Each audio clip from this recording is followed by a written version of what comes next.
Hi all, welcome back to my YouTube channel commerce tip. അപ്പം നമ്മൾ ഇന്ന് discuss ചെയ്യാൻ പോകുന്ന topic calculation of opening capital. ഒരു ക്വസ്റ്റിൻ്റെ അകത്ത് ക്ലോസിംഗ് ക്യാപിറ്റലും വേറെ ചില ഐറ്റംസ്, അതായത് interest on capital, commission, profit distributed, interest on drawings എന്ന ചില ഐറ്റംസും തന്നിട്ടുള്ളപ്പോൾ ഓപ്പണിംഗ് ക്യാപിറ്റൽ എങ്ങനെ കണ്ടുപിടിക്കാം എന്നാണ് നമ്മൾ ഇന്നത്തെ ഈ വീഡിയോയിൽ ഡിസ്കസ് ചെയ്യാൻ പോകുന്നത്. അപ്പം നിങ്ങൾ എൻ്റെ ഈ ചാനൽ ആദ്യമായിട്ടാണ് വിസിറ്റ് ചെയ്യുന്നതെങ്കിൽ ഒന്ന് സബ്സ്ക്രൈബ് ചെയ്ത് തൊട്ടടുത്തുള്ള ബെല്ലൈക്കൺ എനേബിൾ ചെയ്ത് സപ്പോർട്ട് ചെയ്യുക. അപ്പോൾ ഇതിനു മുമ്പ് പാർട്ണർഷിപ്പ് എന്ന ചാപ്റ്ററിനെ ബേസ് ചെയ്തിട്ട് നമ്മൾ 2-3 വീഡിയോസ് ചെയ്തിട്ടുണ്ടായിരുന്നു. അപ്പോൾ നിങ്ങൾ ആ വീഡിയോസ് കണ്ടിട്ടില്ലെങ്കിൽ എന്തായാലും കാണണം. ആ വീഡിയോസിലേക്കുള്ള ലിങ്ക് ഞാൻ ഡിസ്ക്രിപ്ഷനിൽ കൊടുക്കാം. അപ്പോൾ നമുക്ക് നേരെ വീഡിയോയിലേക്ക് കിടക്കാം. Calculation of opening capital. ഏത് സാഹചര്യത്തിലാണ് ഓപ്പണിംഗ് ക്യാപിറ്റൽ കാൽക്കുലേറ്റ് ചെയ്യുന്നത്? പാർട്ണർഷിപ്പ് അക്കൗണ്ടിംഗ് എന്ന ചാപ്റ്ററിനെ ബേസ് ചെയ്ത് ചിലപ്പോൾ പരീക്ഷയ്ക്ക് ക്ലോസിംഗ് ക്യാപിറ്റലും പാർട്ട്നേഴ്സ് ക്യാപിറ്റൽ അക്കൗണ്ടിലെ ചില ഐറ്റംസ് തന്നിട്ട് ഓപ്പണിംഗ് ക്യാപിറ്റൽ കണ്ടുപിടിക്കുവാൻ പറയാറുണ്ട്. അതല്ലെങ്കിൽ പാസ്റ്റ് അഡ്ജസ്റ്റ്മെന്റ്സ് എന്ന ടോപ്പിക്കിൽ ഓപ്പണിംഗ് ക്യാപിറ്റൽ കണ്ടുപിടിക്കേണ്ട സാഹചര്യം ഉണ്ടാവാറുണ്ട്. ഓപ്പണിംഗ് ക്യാപിറ്റൽ ഡിസ്കസ് ചെയ്യുന്നതിന് മുമ്പ് പാർട്ട്നേഴ്സിന്റെ ക്യാപിറ്റൽ അക്കൗണ്ടിന്റെ ഫോർമാറ്റ് നമുക്കൊന്ന് നോക്കാം. നമ്മൾ പാർട്ട്നേഴ്സിന്റെ ക്യാപിറ്റൽ അക്കൗണ്ട് മനസ്സിലാക്കി വെച്ച് കഴിഞ്ഞാൽ തന്നെ ഓപ്പണിംഗ് ക്യാപിറ്റൽ കാൽക്കുലേറ്റ് ചെയ്യാൻ ഉള്ള ക്വസ്റ്റ്യൻ ചെയ്യാൻ വളരെ എളുപ്പമായിരിക്കും. ഒരു ക്വസ്റ്റ്യന്റെ അകത്ത് ക്ലോസിംഗ് ക്യാപിറ്റൽ തന്നിട്ട് ഓപ്പണിംഗ് ക്യാപിറ്റൽ കണ്ടുപിടിക്കാൻ പറഞ്ഞിട്ടുണ്ട്. അപ്പോൾ ക്ലോസിംഗ് ക്യാപിറ്റൽ എന്ന് പറയുന്നത് ഈ ഡെബിറ്റ് സൈഡിൽ വരുന്ന എമൗണ്ട് ആണ്. നമ്മളോട് കണ്ടുപിടിക്കുവാൻ പറയുന്ന ഓപ്പണിംഗ് ക്യാപിറ്റലോ ഈ എമൗണ്ടും. അപ്പൊ നമ്മൾ പാർട്ട്നേഴ്സിന്റെ ക്യാപിറ്റൽ അക്കൗണ്ടിൽ സാധാരണ ചെയ്യുന്നതിന്റെ നേരെ റിവേഴ്സ് ചെയ്തു കഴിഞ്ഞാൽ നമുക്ക് ഓപ്പണിംഗ് ക്യാപിറ്റൽ കിട്ടും. പാർട്ട്നേഴ്സിന്റെ ഓപ്പണിംഗ് ക്യാപിറ്റൽ കിട്ടും. അതായത് നമ്മൾ ബ്രോഡ് ഡൗൺ ചെയ്യുന്ന ബാലൻസ്, അതായത് ഫോർ എക്സാമ്പിൾ 1 April 2018 ഉണ്ടായിരുന്ന ബാലൻസ്, ഈ ബാലൻസിന്റെ കൂടെ നമ്മൾ പ്രോഫിറ്റ് ആഡ് ചെയ്യും, കമ്മീഷൻ ആഡ് ചെയ്യും, ഇൻട്രസ്റ്റ് ഓൺ ക്യാപിറ്റൽ ആഡ് ചെയ്യും, ജനറൽ റിസർവിന്റെ എമൗണ്ടും ആഡ് ചെയ്യും. ഇങ്ങനത്തെ ഈ എമൗണ്ട്സ് ആഡ് ചെയ്ത് കഴിഞ്ഞ് ആ കിട്ടുന്ന എമൗണ്ടിൽ നിന്ന് ഡ്രോയിങ്സ് മൈനസ് ചെയ്യും, ഇൻട്രസ്റ്റ് ഓൺ ഡ്രോയിങ്സ് മൈനസ് ചെയ്യും, ലോസ് മൈനസ് ചെയ്യും. ഈ മൈനസ് ചെയ്ത് കിട്ടുന്ന ബാലൻസ് ആണ് ക്ലോസിംഗ് ക്യാപിറ്റൽ, അതായത് 31 March 2019 ബാലൻസ്. അപ്പൊ നമുക്ക് ക്വസ്റ്റിന്റെ അകത്ത് 31 March 2019 ഈ ബാലൻസ് തന്നിട്ട് ഓപ്പണിംഗ് ക്യാപിറ്റൽ, അതായത് 1 April 2018 ബാലൻസ് കണ്ടുപിടിക്കാൻ പറഞ്ഞാൽ നമ്മൾ ക്ലോസിംഗ് ക്യാപിറ്റലിൽ നിന്ന് നേരെ റിവേഴ്സ് ചെയ്താൽ പോരെ, മതി. അപ്പൊ നമുക്ക് ഇതിനെ ബേസ് ചെയ്തിട്ടുള്ള ഒരു ക്വസ്റ്റ്യൻ നോക്കാം. നമ്മൾ ഓപ്പണിംഗ് ക്യാപിറ്റൽ കാൽക്കുലേറ്റ് ചെയ്യുമ്പോൾ ഒരു കാര്യം മാത്രം ഓർത്തിരുന്നാൽ മതി. അതായത് ക്ലോസിംഗ് ക്യാപിറ്റലിലേക്ക്, ക്വസ്റ്റ്യനിൽ തന്നിരിക്കുന്ന ക്ലോസിംഗ് ക്യാപിറ്റലിലേക്ക് പാർട്ട്നേഴ്സിന്റെ ക്യാപിറ്റൽ അക്കൗണ്ട് ഡെബിറ്റ് സൈഡിൽ എഴുതുന്ന ഐറ്റംസ് ആഡ് ചെയ്യുകയും ക്രെഡിറ്റ് സൈഡിൽ എഴുതാറുള്ള ഐറ്റംസ് മൈനസ് ചെയ്യുകയും ചെയ്ത് കഴിയുമ്പോൾ നമുക്ക് ഓപ്പണിംഗ് ക്യാപിറ്റൽ കിട്ടും. ഇത്രയും കാര്യം ഓർത്തിരുന്നാൽ മതി നമ്മൾ ഓപ്പണിംഗ് ക്യാപിറ്റൽ കാൽക്കുലേറ്റ് ചെയ്യുമ്പോൾ.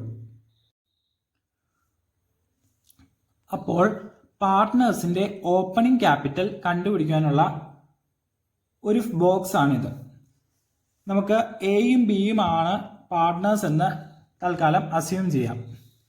ക്വസ്റ്റിന്റെ അകത്ത് തന്നിരിക്കുന്ന ക്ലോസിംഗ് ക്യാപിറ്റൽ നമുക്ക് ഇവിടെ എഴുതണം.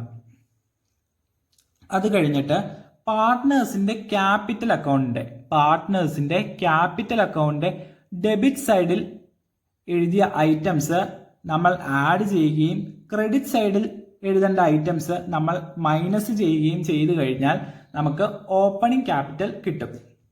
അതായത് ഈ പാർട്ട്നേഴ്സിന്റെ ഈ ക്യാപിറ്റൽ അക്കൗണ്ടിന്റെ ഡെബിറ്റ് സൈഡിൽ എഴുതിയ ഐറ്റംസ് ആഡ് ചെയ്യുകയും ക്രെഡിറ്റ് സൈഡിൽ എഴുതിയ ഈ ഐറ്റംസ് മൈനസ് ചെയ്യുകയും ചെയ്തു കഴിയുമ്പോൾ നമുക്ക് ഓപ്പണിംഗ് ക്യാപിറ്റൽ ആയ ഇത് കിട്ടും.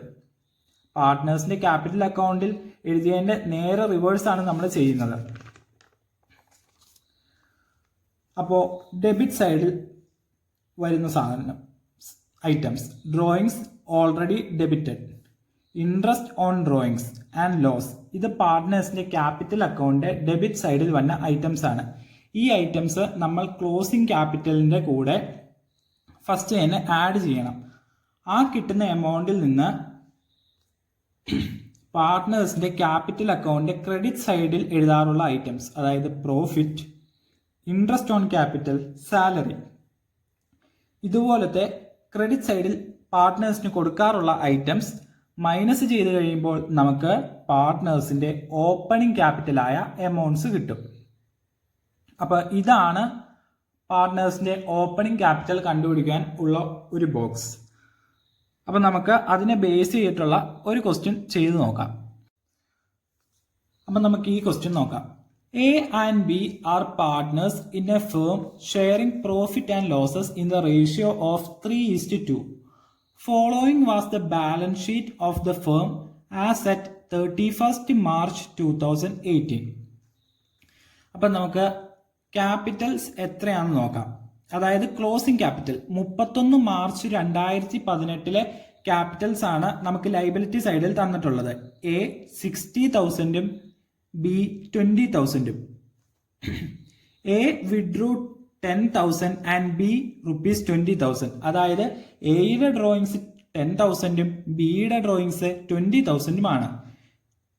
Calculate opening capital when profit of 30,000 was divided in the ratio of 3:2. 30,000 രൂപയുടെ പ്രോഫിറ്റ് എയ്ക്കും ബിക്കും ഇടയിൽ 3:2 എന്ന റേഷ്യോയിൽ ഡിവൈഡ് ചെയ്ത് കൊടുത്തിട്ടുണ്ട്. അത് മാത്രമല്ല എ 10,000 രൂപയും ബി 20,000 രൂപയും ഡ്രോയിങ്സ് ആയിട്ട് വിഡ്രോ ചെയ്തിട്ടുണ്ട്. നമുക്ക് ക്യാപിറ്റലായിട്ട് ക്ലോസിംഗ് ക്യാപിറ്റലായിട്ട് 60,000-ഉം 20,000-ഉം ആണ് തന്നിട്ടുള്ളത്. അപ്പോൾ ഓപ്പണിംഗ് ക്യാപിറ്റൽ ആണ് കണ്ടുപിടിക്കേണ്ടത്. അപ്പം അതെങ്ങനെയാണ് കണ്ടുപിടിക്കേണ്ടതെന്ന് നോക്കാം. നമ്മൾ നേരത്തെ ആ ബോക്സ് ഫോർമാറ്റ് ആദ്യം തന്നെ ഓർക്കുക. നമുക്ക് ക്ലോസിംഗ് ക്യാപിറ്റൽ തന്നിട്ടുണ്ട് 60,000 ആൻഡ് 20,000. നമുക്ക് കണ്ടുപിടിക്കേണ്ടത് ഫസ്റ്റ് ഏപ്രിൽ 2017 ക്യാപിറ്റലാണ്, അതായത് ഓപ്പണിംഗ് ക്യാപിറ്റൽ. ക്ലോസിംഗ് ക്യാപിറ്റൽ ആദ്യം തന്നെ എഴുതുക 60,000, 20,000. അതിനു മുമ്പായി ഇങ്ങനത്തെ ഒരു ബോക്സ് പ്രിപ്പയർ ചെയ്യുക. Particulars A B. Closing capital എഴുതുക 60,000 ആൻഡ് 20,000. ഇനി പാർട്ട്നേഴ്സിന്റെ ക്യാപിറ്റൽ അക്കൗണ്ടിന്റെ ഡെബിറ്റ് സൈഡിലേക്ക് വരുന്ന ഐറ്റംസും ക്രെഡിറ്റ് സൈഡിലേക്ക് വരുന്ന ഐറ്റംസും ഏതാന്ന് ക്വസ്റ്റ്യനിൽ നിന്ന് മനസ്സിലാക്കുക.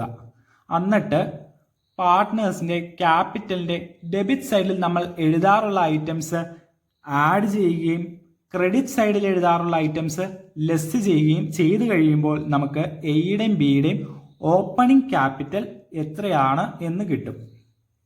അപ്പൊ നമുക്ക് ക്വസ്റ്റ്യൻ ഒന്ന് നോക്കാം. A withdrew 10,000 and 20,000. അപ്പോൾ അത് ഡ്രോയിങ്സ് അല്ലേ?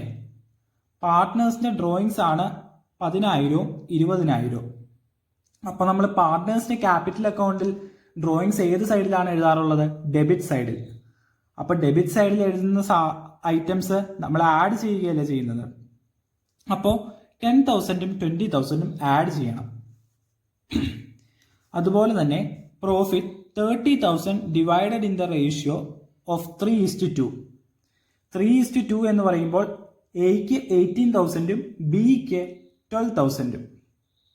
പ്രോഫിറ്റ് എന്ന് പറയുന്ന ഐറ്റം നമ്മൾ പാർട്ട്നേഴ്സിന്റെ ക്യാപിറ്റൽ അക്കൗണ്ട് ക്രെഡിറ്റ് സൈഡിലല്ലേ എഴുതാറുള്ളത്.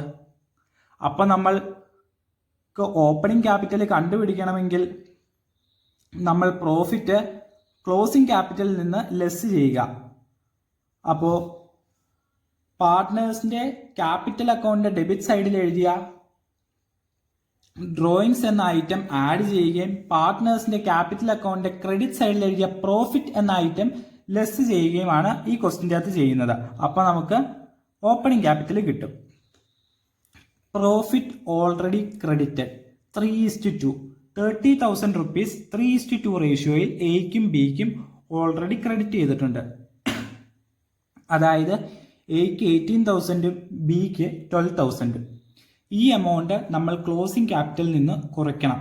കാരണം ക്രെഡിറ്റ് സൈഡിൽ അത് എഴുതാറുള്ളതുകൊണ്ട്. അതുപോലെ തന്നെ partners a and b 10,000 and 20,000 respectively drawings withdraw ചെയ്തിട്ടുണ്ട്. ഈ എമൗണ്ട് നമ്മൾ ക്ലോസിംഗ് ക്യാപിറ്റലിന്റെ കൂടെ ആഡ് ചെയ്യണം. Add drawings 10,000 and 20,000. അപ്പോൾ നമ്മൾ 60,000 18,000 കുറയ്ക്കുമ്പോൾ 42,000 കിട്ടും. 42,000 കൂടെ ഡ്രോയിങ്സ് ആയ 10,000 ആഡ് ചെയ്ത് കഴിയുമ്പോൾ 52,000 കിട്ടും. അതുപോലെ തന്നെ 20,000 കൂടെ പ്രോഫിറ്റ് കുറയ്ക്കുമ്പോൾ 8,000 കിട്ടും. ഈ 8,000 കൂടെ ഡ്രോയിങ്സ് ആയ എമൗണ്ട് ആഡ് ചെയ്ത് കഴിയുമ്പോൾ 28,000 കിട്ടും. അപ്പോൾ പാർട്ട്നേഴ്സിന്റെ ഓപ്പണിംഗ് ക്യാപിറ്റൽ എന്ന് പറയുന്നത് 52,000, 28,000 എന്നതുമാണ്. അപ്പം ഇങ്ങനെയാണ് ക്ലോസിംഗ് ക്യാപിറ്റലും പാർട്ട്നേഴ്സിന്റെ ക്യാപിറ്റൽ അക്കൗണ്ടിൽ എഴുതാറുള്ള ഐറ്റംസും തരുമ്പോൾ പാർട്ട്നേഴ്സിന്റെ ഓപ്പണിംഗ് ക്യാപിറ്റൽ കണ്ടുപിടിക്കുന്നത്. ഇനി നമുക്ക് ഒരു സ്പെഷ്യൽ കേസ് നോക്കാം. ഇത് നോക്കുക, ഇതൊരു സ്പെഷ്യൽ കേസാണ്. മനൂസ് ക്യാപിറ്റൽ 30,000, സൃഷീറ്റ്സ് ക്യാപിറ്റൽ 10,000, ടോട്ടൽ ക്യാപിറ്റൽ 40,000. അതുപോലെ തന്നെ ഡ്രോയിങ്സ്, അവരുടെ റെസ്പെക്റ്റീവ് ഡ്രോയിങ്സ്, മനു 4,000, സൃഷീറ്റ് 2,000, 6,000, അതർ അസറ്റ്സ് 34,000. അപ്പോൾ ഇങ്ങനെ ഒരു ബോക്സ് തന്നിട്ട് അല്ലെങ്കിൽ ഇങ്ങനെ ഒരു ക്വസ്റ്റ്യൻ തന്നിട്ട് ഓപ്പണിംഗ് ക്യാപിറ്റൽ കാൽക്കുലേറ്റ് ചെയ്യാൻ പറയുമ്പോൾ നമ്മൾ ക്ലോസിംഗ് ക്യാപിറ്റലിന്റെ കൂടെ ഡ്രോയിങ്സ് ആഡ് ചെയ്യേണ്ട ആവശ്യമില്ല. അതിന്റെ കാരണം എന്താണെന്ന് വെച്ചാൽ ഈ ക്വസ്റ്റ്യൻ്റെ അകത്ത് ഡ്രോയിങ്സ് ബാലൻസ് ഷീറ്റിൽ അസറ്റ് സൈഡിൽ തന്നിട്ടുണ്ട്. ഈ ക്വസ്റ്റ്യൻ്റെ അകത്ത് ഡ്രോയിങ്സ് രണ്ട് പാർട്ട്നേഴ്സിന്റെയും ഡ്രോയിങ്സ് ബാലൻസ് ഷീറ്റിൽ തന്നിട്ടുണ്ട്. അതിന്റെ അർത്ഥം അവരുടെ ക്യാപിറ്റൽ അക്കൗണ്ടിലേക്ക് ഡ്രോയിങ്സ് അഡ്ജസ്റ്റ് ചെയ്തിട്ടുള്ളതല്ല. അപ്പൊ നമ്മൾ പിന്നെയും അഡ്ജസ്റ്റ് ചെയ്യേണ്ട ആവശ്യമില്ല. പാർട്ട്നേഴ്സിന്റെ ക്യാപിറ്റൽ അക്കൗണ്ടിലേക്ക് ഡ്രോയിങ്സ് എഴുതിയിട്ടുള്ളതല്ല. അപ്പൊ നമ്മൾ പിന്നെയും അത് എഴുതി കഴിഞ്ഞാൽ തെറ്റായി പോകും. അതുകൊണ്ട് ഇങ്ങനത്തെ ഒരു ക്വസ്റ്റ്യൻ തരുമ്പോൾ, ഡ്രോയിങ്സ് ബാലൻസ് ഷീറ്റിന്റെ അകത്തുള്ള ക്വസ്റ്റ്യൻ തരുമ്പോൾ നമ്മൾ ഓപ്പണിംഗ് ക്യാപിറ്റൽ കാൽക്കുലേറ്റ് ചെയ്യാൻ പറയുമ്പോൾ ക്ലോസിംഗ് ക്യാപിറ്റലിന്റെ കൂടെ, അതായത് ഈ എമൗണ്ടിന്റെ കൂടെ ഡ്രോയിങ്സ് ആഡ് ചെയ്യേണ്ട ആവശ്യമില്ല. അപ്പോൾ നിങ്ങൾക്ക് എൻ്റെ ഈ വീഡിയോ ഉപകാരപ്രദമായെന്ന് തോന്നിയാൽ ഒന്ന് ലൈക്ക് ചെയ്യുക, പിന്നെ നിങ്ങളുടെ ഫ്രണ്ട്സിന് ഒന്ന് ഷെയർ ചെയ്ത് കൊടുക്കുക, പിന്നെ സബ്സ്ക്രൈബ് ചെയ്ത് തൊട്ടടുത്തുള്ള ബെല്ലൈക്കൺ എനേബിൾ ചെയ്ത് സപ്പോർട്ട് ചെയ്യുക.